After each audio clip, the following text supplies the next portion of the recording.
de histamina, ya a ustedes les está llamando la atención sobre alergias, ¿no? Antihistamínicos, lo que toman ustedes para las alergias, o también algunas molestias de la gripe, porque es una alergia.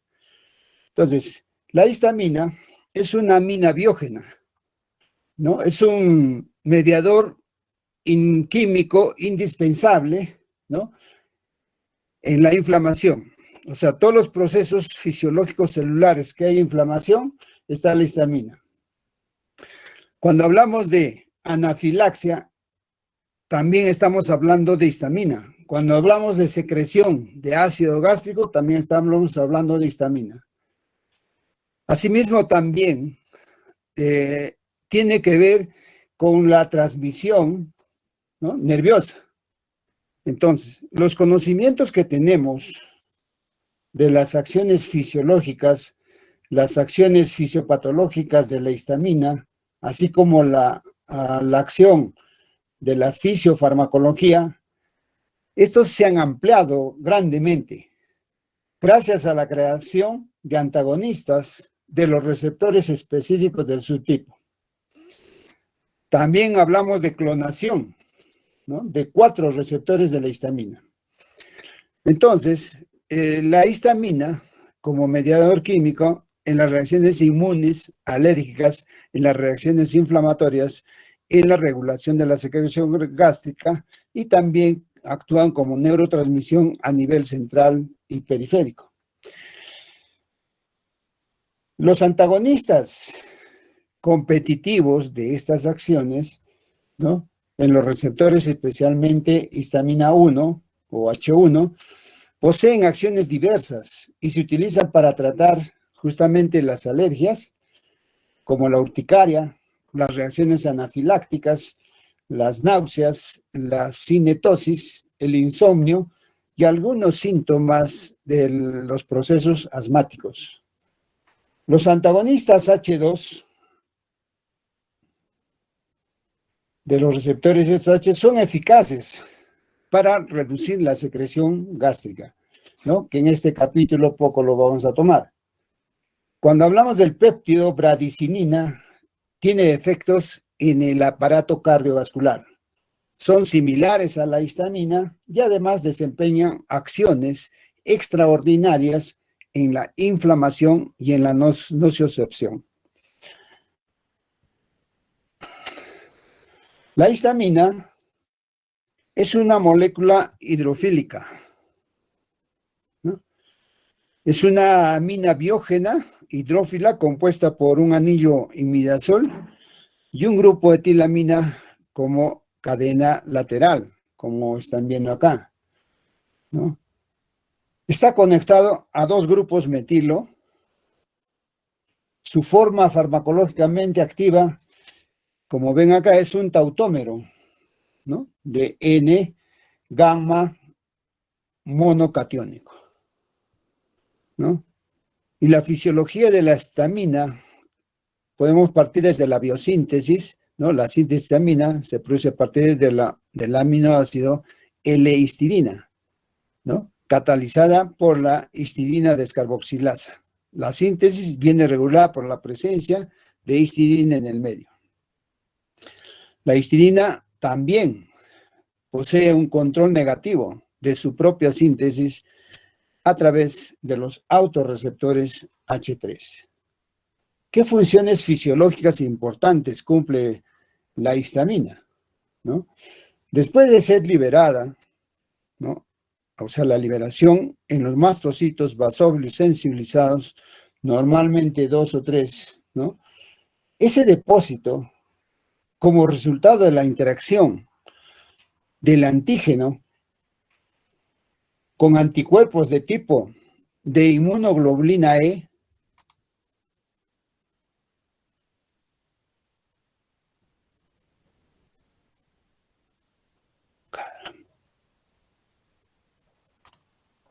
acá tienen la inmunoglobulina E, ¿no?, en la superficie de las células cebadas, la histamina interviene en forma decisiva de la hipersensibilidad inmediata y en las respuestas que va a dar la célula a las alergias. Las acciones de la histamina, también en el músculo liso, que se va a dar esto, especialmente en los músculos lisos bronquiales, también se da en los vasos sanguíneos, explican muchos de los síntomas de la respuesta alérgica, ¿no? Además, algunos fármacos actúan de modo directo en las células cebadas para liberar histamina, y ello ocasiona lo que ya sabemos, conocemos como efectos adversos. La histamina, ¿no?, desempeña una función importante en la regulación del ácido gástrico y también modula la liberación de los neurotransmisores. Pero ¿cómo ocurre esto en las células basófilas? El antígeno, ¿no?, esto a través de esta reacción, producción de inmunoglobulina E, unión de la inmunoglobulina E a los mastocitos, ¿no?, miren acá en los receptores, ¿no?, reintroducción del antígeno, ¿no?, y unión al inmunoglobulina ligando. Seguidamente tiene activación del mastocito y la liberación de los mediadores. Entonces, tenemos los mediadores como la histamina, los leucotrienos, prostaglandinas, ¿no?, la bradiquinina, las proteasas, los factores quimiotácticos, las quimosinas, las interleucinas y factor de necrosis tumoral, ¿no?, y el PAF. Cuando hablamos también de receptores de histamina, vamos a ver de que ¿quiénes son las que liberan histamina? Hemos dicho que son los mastocitos, los eosinófilos, las células del sistema nervioso central. Y esto mucho vamos a ver más adelante, que son parecidas a las células enterocromafines. Entre otras, todas estas células van a liberar histamina, que va a ser la misma histamina, pero va a variar en cuanto a la función, dependiendo del receptor 1, 2, 3, 4, ¿no?, que vaya a estimular cualquiera de estos 4 tipos de receptores. Lo que nos interesa en esta clase, vamos a ver que están relacionados con procesos de hipersensibilidad, ¿no?, los H1. Los H2, por otra parte, se estudia bastante en la clase ya de farmacología gástrica y se encuentra en las células parietales y al momento que son estimulados van a permitir que la célula parietal, para estimularla, para que libere hidrogeniones y estos vayan a formar el ácido clorhídrico, ¿no? Los receptores H3 va a hacer que está liberado mucha histamina. La célula hace que deje de liberar. Los receptores H4 se encuentran en el sistema inmune, linfocitos, monocitos, eosinófilos. Y cuando son estimulados, sirven principalmente como quimiotáxicos y para producir la formación de citocinas. Ahora vayamos un poco más a fondo. ¿Qué me van a estimular, ¿no?, a los receptores H1, receptores de histamina 1? Hemos dicho que son los mastocitos, los basófilos. ¿Por qué? ¿Por qué lo liberan?, ¿no? Bueno, porque fueron estimulados por la inmunoglobulina. Y normalmente deberá presentar antígenos de parásitos, ¿no?, o en el daño o injuria sobre la célula. En las personas que sufren alergias, no presentan antígenos de parásito, presentan antígenos inocuos. Por ejemplo, a los que tenemos alergia al polvo, alergia al polen, alergia a un alimento, ¿no?, y así otros antígenos, ¿no?, a la mantequilla, a la fruta. Entonces, esta inmunoglobulina presenta estos antígenos, estimula los mastocitos y los basófilos y estos van a empezar a degranularse y liberan principalmente histamina. Entonces, ¿dónde están estos receptores H1? ¿No? En el músculo liso bronquial, en el aparato gastrointestinal, en los tejidos de conducción del corazón y cerebro.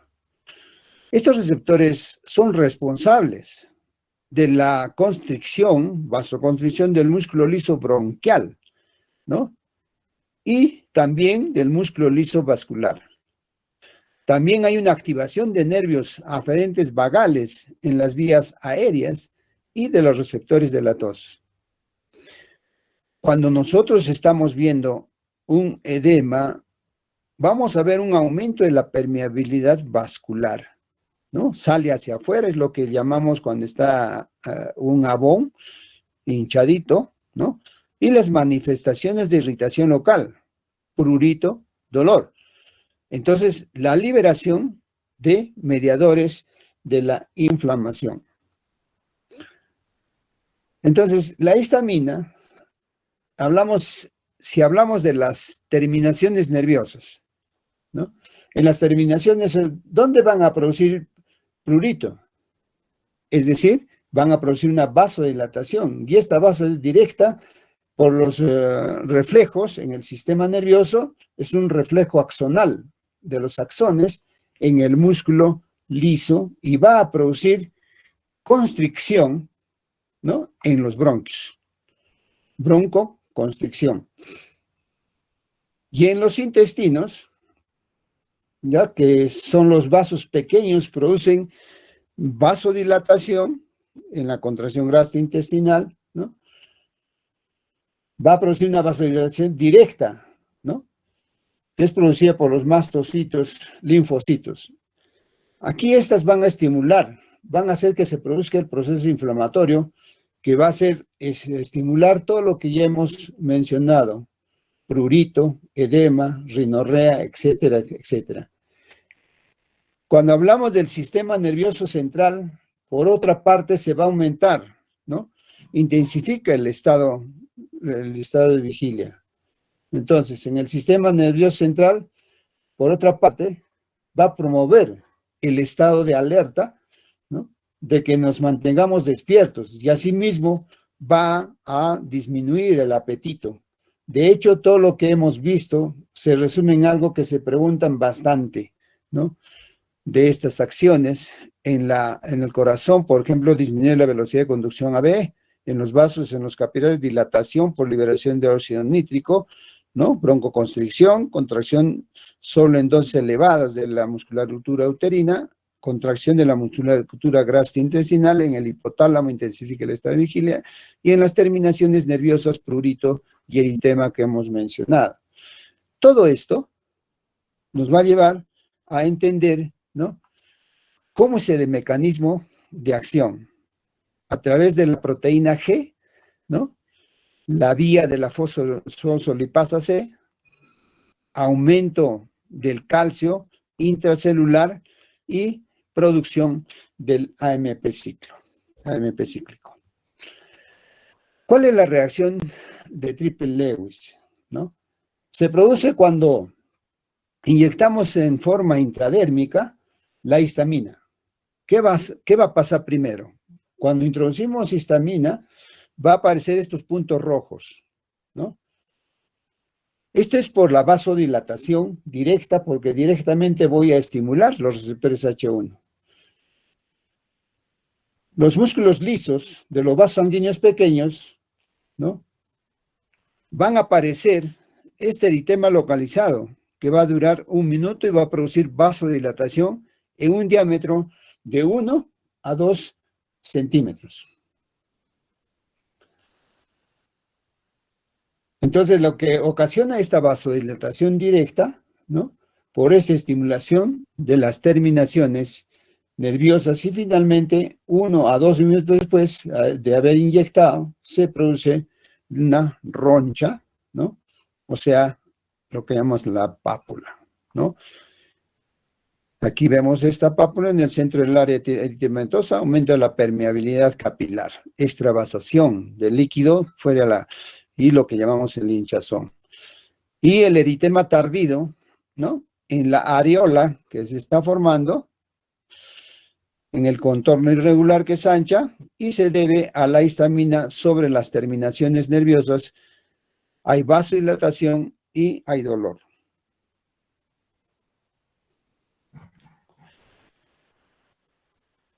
Tenemos también los receptores H2. Estos están presentes en la mucosa gástrica, ¿no? Que ustedes ven en la célula de la mucosa gástrica, la producción de hidrogeniones. También tenemos en la, miren acá, la mucosa gástrica, en el corazón, en el cerebro, a nivel del útero, ¿no? Esto va a pasar que aumentan también la permeabilidad vascular y estimula la secreción de secreción ácida gástrica. En las células miocárdicas, principalmente en el nodo sinusal, ¿no? Cuando hablamos del corazón, en los receptores H1, H2, pero en los receptores H2, lo que puede ocasionar es una taquicardia, ¿no? Por mecanismo directo. El mecanismo de acción, o sea, las proteínas acopladas a proteínas G estimulatorias, ¿no? Vía adenilciclasa, provoca la elevación del AMP cíclico, por lo tanto, va a haber una taquicardia. Después tenemos, ¿no? En los capilares arteriales, la vasodilatación. Y si hay eso, va a haber una hipotensión. Cuando hablamos en los vasos sanguíneos, el H1, ¿no? Al producir la vasodilatación, ¿no? De los vasos mayores y los capilares, ¿no? El aumento de la permeabilidad capilar por aumento de los espacios intercelulares del endotelio, ahí es donde vamos a ver el escape de fluidos como consecuencia del edema. Y entonces vamos a tener la rinitis. A nivel gástrico, ¿no? Aumenta la producción de ácido gástrico, ¿no? El ácido clorhídrico, de manera indirecta, ¿no? Y a nivel también intestinal disminuye la motilidad.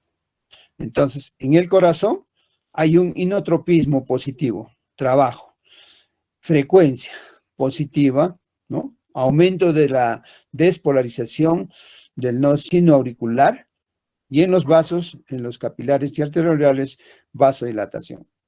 A nivel del estómago, hemos dicho la regulación de la secreción gástrica, el ácido clorhídrico y la pepsina. Y a nivel pulmonar, especialmente en la relajación de los músculos lisobronquiales y donde vamos a ver producción de moco en las vías aéreas.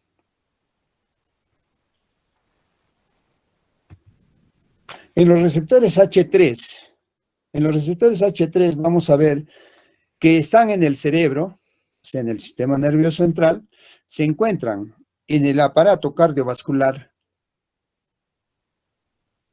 en los vasos sanguíneos, ¿no? Especialmente en los vasos grandes, venosos en la safena, también en el músculo liso bronquial.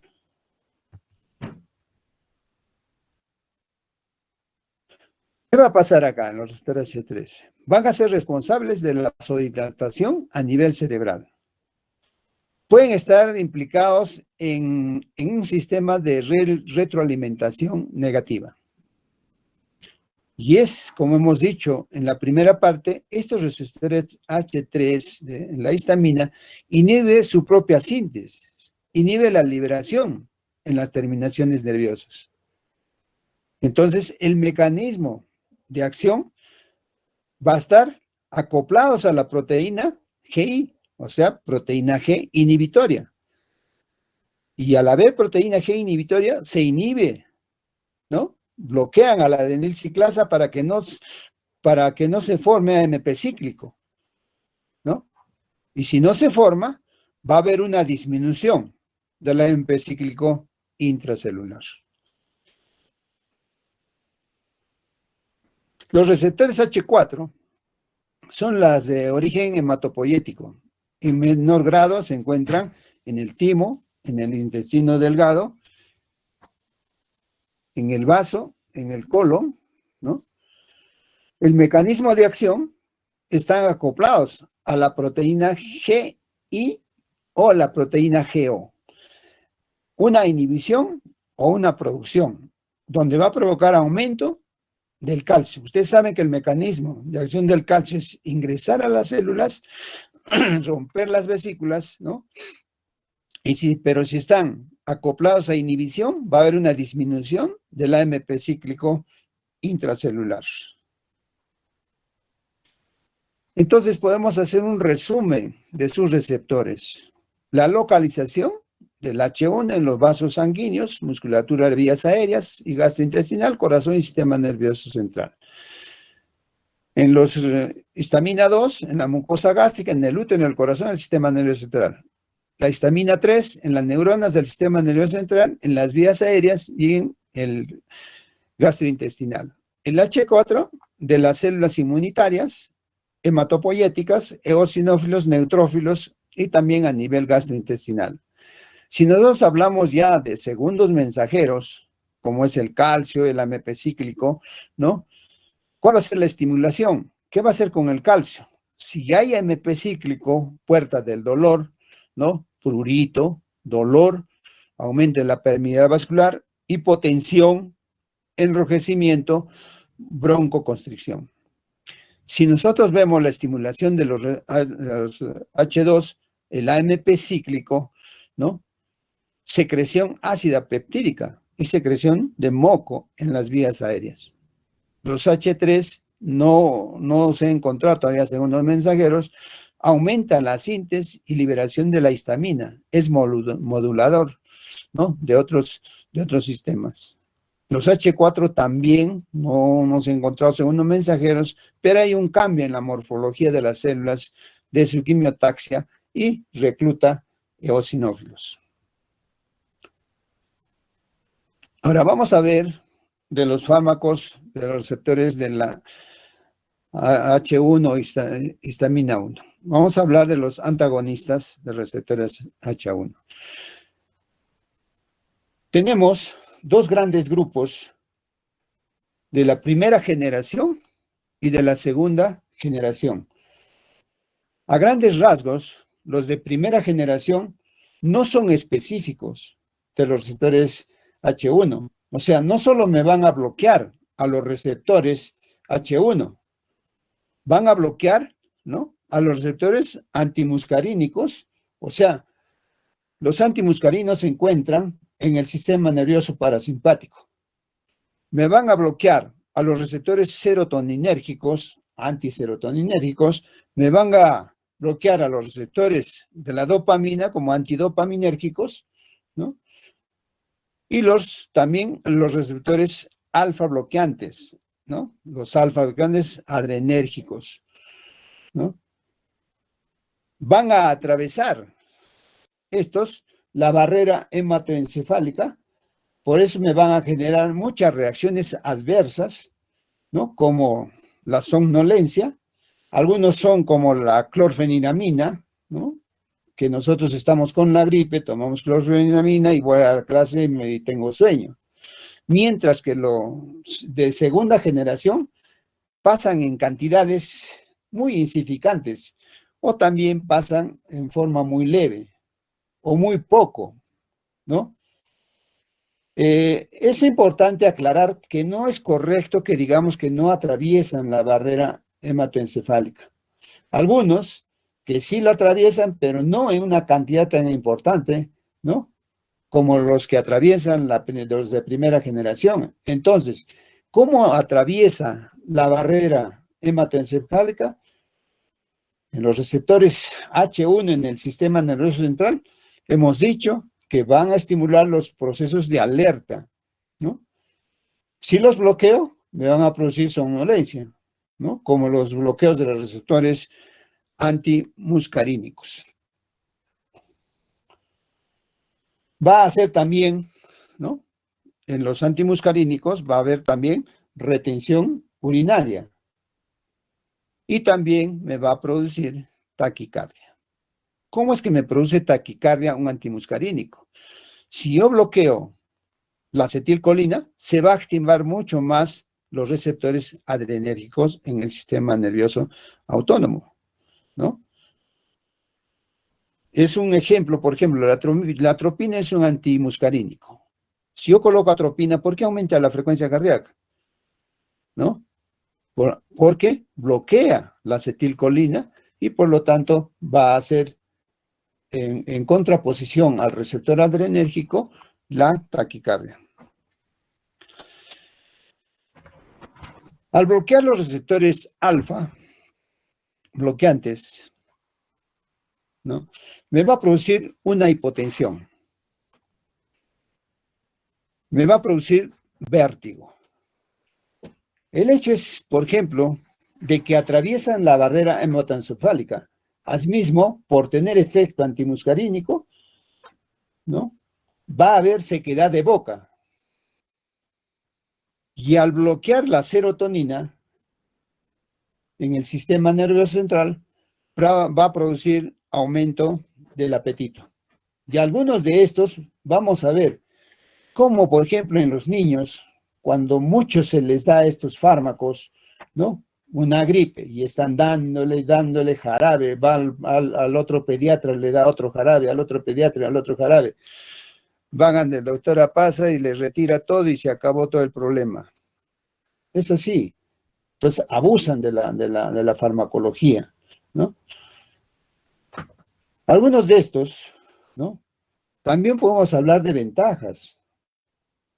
Como no son tan específicos y pueden atravesar la barrera hematoencefálica, vamos a poderlos utilizar para otras cosas, que no solo sea la reacción en hipersensibilidad, no solo para alergias, sino también para la cinetosis.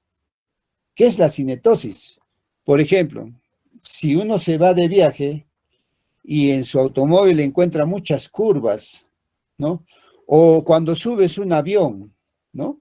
Al momento de despegar o al momento de aterrizar o los vientos que producen movimiento en los aviones, se empiezan a marear, una cosa es mareo y otra cosa es vértigo. El mareo, ¿no? La sensación de caer, ¿no? Como el vértigo o el mareo es cuando cae, ¿no? Entonces, a eso le llamamos cinetosis, ¿no? Entonces, a eso estos fármacos van a evitar la cinetosis, especialmente con los de la primera generación. Entonces, a veces indican tomar uno de estos medicamentos antes de viajar, antes de subir un avión, ¿no? Entonces ya no va a tener mareos y los vómitos tampoco. Y como produce somnolencia, ¿no? Vas a pasar todo el viaje durmiendo. Los de segunda generación, cuando hablamos de fármacos de segunda generación, ¿no? Son inhibidores competitivos. Esto es sobre centros eméticos. Tenemos un área postrema que va a tener, ¿no? Los quimiorreceptores. Esos estimulan el centro emético para producirme el vómito. Como estos de primera generación no son específicos, vamos a ver que van a bloquear a la serotonina. Miren, acá tenemos bastantes receptores de serotonina. Tenemos receptores de dopamina. Tenemos receptores de muscarínicos. Todos van a bloquear y pueden servir como un antiemético. Pero también ya hemos mencionado cómo son y cómo se utiliza. Debido a que bloquean de manera selectiva estos receptores en la mucosa gástrica, ¿no? Actúan controlando la secreción gástrica. Entonces, ¿cuál va a ser el mecanismo de acción? Cuando hablamos de antagonistas de los receptores H2, Inhiben la producción del ácido clorhídrico en la membrana vasolateral de las células parietales. Estos medicamentos son menos potentes que los inhibidores de la bomba de protones, ¿no? El omeprazol, ¿no? Sin embargo, suprimen alrededor del 60% de secreción del ácido gástrico. Duran más o menos 24 horas y los antagonistas inhiben predominantemente la secreción basal de ácido clorhídrico, lo cual explica la eficacia en la secreción nocturna de ácido o también en el síndrome del reflujo gástrico. Si ustedes se dan cuenta, desde los centros superiores, ¿no? El cerebelo, ¿no? Los estímulos sensoriales aferentes, ¿no? En el estómago, los estímulos transportadores por la sangre, ¿no? En los fármacos citotóxicos, opioides, colinomipéticos, glucósidos cardíacos, el L-Dopa, etcétera, sobre el estómago, en el intestino, sobre el 5-hidroxotitamina. También hablamos de irritantes locales, ¿no? Tenemos los fármacos citotóxicos, el sulfato de cobre, ¿no? Radiación en las baterías y también algunos virus. A nivel faríngeo, ¿no? Lo que se produce en las náuseas, ¿no? Tenemos en los aferentes glosofaringios y en los trigéminos en el área postrema que hemos dicho, y estos aferentes vagales y simpáticos sobre la zona de activación quimioreceptores y sobre el núcleo del tracto solitario. El tracto solitario sobre el centro emético, ¿no? Y así tenemos los factores de segunda generación. Cuando hablamos nosotros de la farmacocinética y las características farmacocinéticas de los antihistamínicos H1 de primera y segunda generación, vamos a ver los de primera generación. Tenemos, por ejemplo, la clemastina, ¿no? Tenemos la difenhidramina, el dimenhidrinato, ¿no? Esas dos, la difenhidramina y el dimenhidrinato, están en la lista de medicamentos básicos del Ministerio de Salud. También tenemos la prometacina, ¿no? Esta era un antiemético que ya no se utiliza tanto aquí, ¿no? También la prometacina, que es importante. ¿Qué hay que decir de la farmacocinética de los de la primera generación? Primero, que estos fármacos, si ustedes ven, tienen una buena absorción por vía oral, pero su efecto de acción va a ser muy corto, ¿no? Con una contraexcepción, por ejemplo, la meclocina, ¿no? La meclocina tiene hasta 24 horas de acción. Entonces, en el día, puedo tomar una sola vez para el resto del tiempo. En los pacientes que van a tener que tomarlo, algunos de los otros fármacos, varias veces al día, algunos 2 veces al día, otros hasta 3, 4 veces, lo que puede también ser un poco molesto. Y otra cosa importante es que estos de primera generación vienen en presentación también intravenosa. Ahora se prefiere usar, antes de estos antihistamínicos de primera generación, los corticoides. Porque los corticoides tienen una acción más rápida y tienen funcionan a un proceso antiinflamatorio más generalizado, por así decirlo, ¿no? Por ejemplo, la hidrocortisona por vía intravenosa en 100 miligramos o 250 miligramos o 500 miligramos en adultos.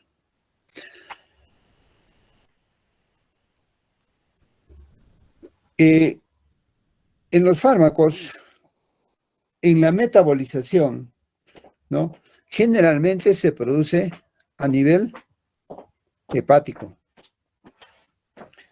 a nivel del hígado, casi todos los de primera generación y todos los de segunda generación, eso es importante porque son metabolizados por la enzima CYP450, el 3A4.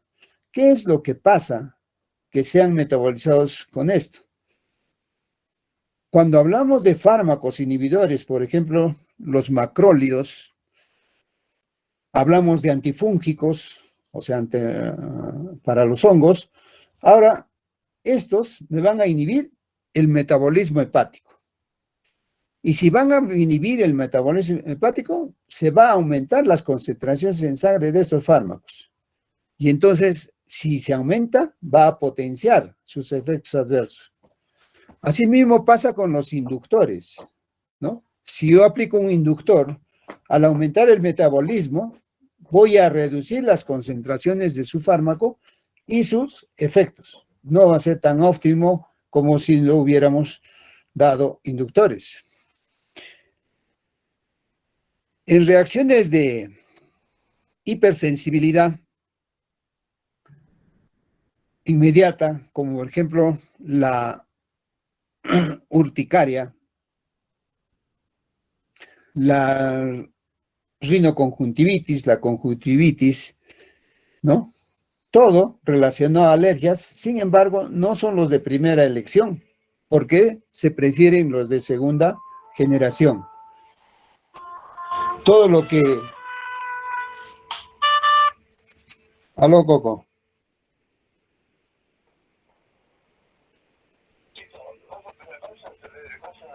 Sí, yo voy a estar solo, 10 minutos antes me lo presentes. Ya, listo, ya.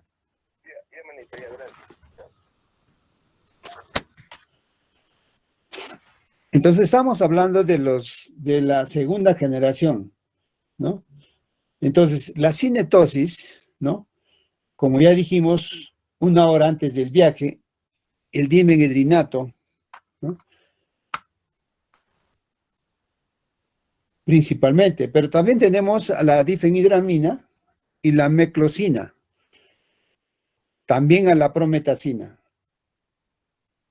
Como es de uso teórico, porque en la práctica no se utiliza, ¿cómo voy a hablar como antiemético?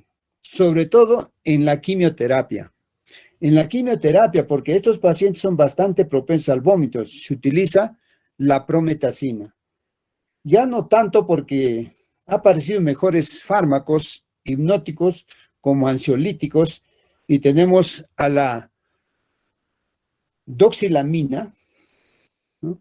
A la hidroxicinina, a la difenhidramina, para inducir el sueño en un paciente con insomnio. La difenhidramina, por último, tenemos la dermatitis atópica, en la que no está indicada, sino los de la primera y segunda generación, porque de esta enfermedad hay muchas sustancias proinflamatorias, ¿no? Más que la histamina, está la enfermedad, se da más en niños donde hay bastante prurito, hay piel seca, hay descamación, sobre todo en la cara, en extremidades. Se puede usar hidroxicina, porque es el más sedante de todos los de la primera generación, esta hidroxicina, ¿no? Ahora podemos hablar un poco, ¿no? Muy importante los antihistamínicos, muchos los de la primera generación, especialmente los antihistamínicos, muchos de estos se utilizan como antigripales. Son fórmulas que van y combinan varios fármacos. Principalmente viene el paracetamol, un agonista alfa y un antitussígeno, y algunos se añaden la vitamina C. ¿Cuál es el problema de estos antigripales? El primero que veremos casi dice 24 horas, ¿no? Y tiene paracetamol, tiene fenilefrina, que es un agonista alfa, y tiene carbinoxamina, que es un antihistamínico de primera generación. También tenemos otra que está usando la loratadina, la fenilefrina y el paracetamol. Esto dice que se tome, por ejemplo, cada 12 horas al día. Sin embargo, la loratadina tiene un tiempo de acción de 24 horas. La fenilefrina es un agonista alfa, o sea que va a inducir vasoconstricción, y los agonistas alfa están contraindicados en pacientes que tengan problemas coronarios, especialmente con hipertensión arterial, coronariopatías, el glaucoma, ¿no? Y entonces podemos nosotros acabar con los orexígenos, lo que está usando la ciproheptadina, ¿no? Estos orexígenos, como la ciproheptadina, se utilizan en niños. Ahora, ¿qué va a pasar? Tienen un efecto serotoninérgico que va a aumentar el apetito y va a aumentar el peso en los niños. Entonces, como tiene efecto sedante, la ciproheptadina se utiliza cuando hay anorexia infantil y desnutrición, atrofia muscular y en estados convalecientes, y aumenta en aumento de peso. En el sistema nervioso central, ¿no? Va a ser depresores, por eso la sedación, y otro que son depresores, ¿no? En los H1 receptores, ¿no? Disminución en la neurotransmisión, en el receptor muscarino, con incremento, ¿no? Hay una retención urinaria que hemos visto, en los receptores alfa-adrenérgicos, hipotensión, ¿no? Discinesia, ¿no? Y taquicardia, incremento del apetito, los receptores de serotonina, ¿no? Y a nivel cardíaco, los canales iónicos, prolongación de los intervalos de QT. ¿Alguna pregunta? Bueno, va a disculpar, ya me voy a trabajar. Muchísimas gracias. Hasta luego. Hasta luego, doctor. Hasta luego, doctor.